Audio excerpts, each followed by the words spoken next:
one goes to the broad and basic definition of sustainable development, it's that form of development which permits you to meet the needs of the present generation without compromising on the ability of future generations and their needs being met.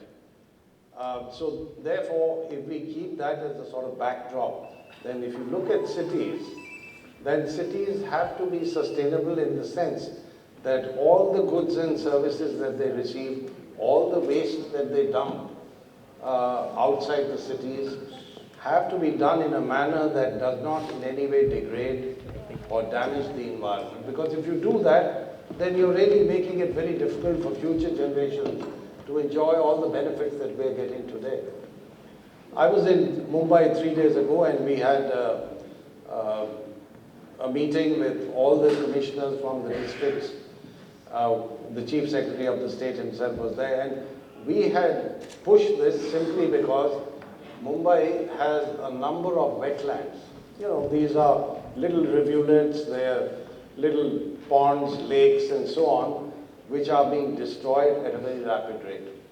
And I think urbanites must understand that these wonders of nature are there giving you a number of services that we don't identify, we certainly don't quantify. And therefore, the first thing I would say is that for a city to embark on a path of sustainability, you must first look at the ecological footprint that the city is imposing on the entire hinterland. And I'll end just by saying this. I have an appointment at Yale University, and I spend time there on a regular basis. And there's a good friend of mine who's a professor of psychology, Paul Bloom, who's very well known.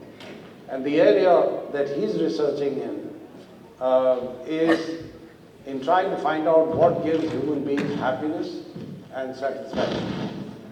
And he's come to the unmistakable conclusion that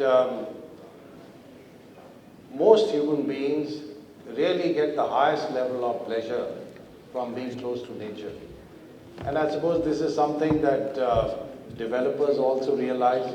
So often they'll advertise apartment buildings that overlook a lake or something that's overlooking a forest or whatever. Because as Paul Bloom says, for thousands of years, our ancestors were living in that kind of pristine, natural environment. And therefore, our minds have not got wired to the kind of urban existence that we are all part of today. So may I say that it is important for us, even while we are in urban locations, to retain some part of access to nature, because overall that would give a society satisfaction and happiness. So to sum up, I think what we need to do is to understand what sustainable development is.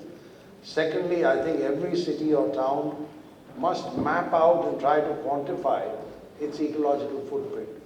What is the burden that we are imposing on the ecosystems in a particular location? And then we can start looking at how we could reduce the size of that footprint. And I think you need to create consciousness on that to really bring about change.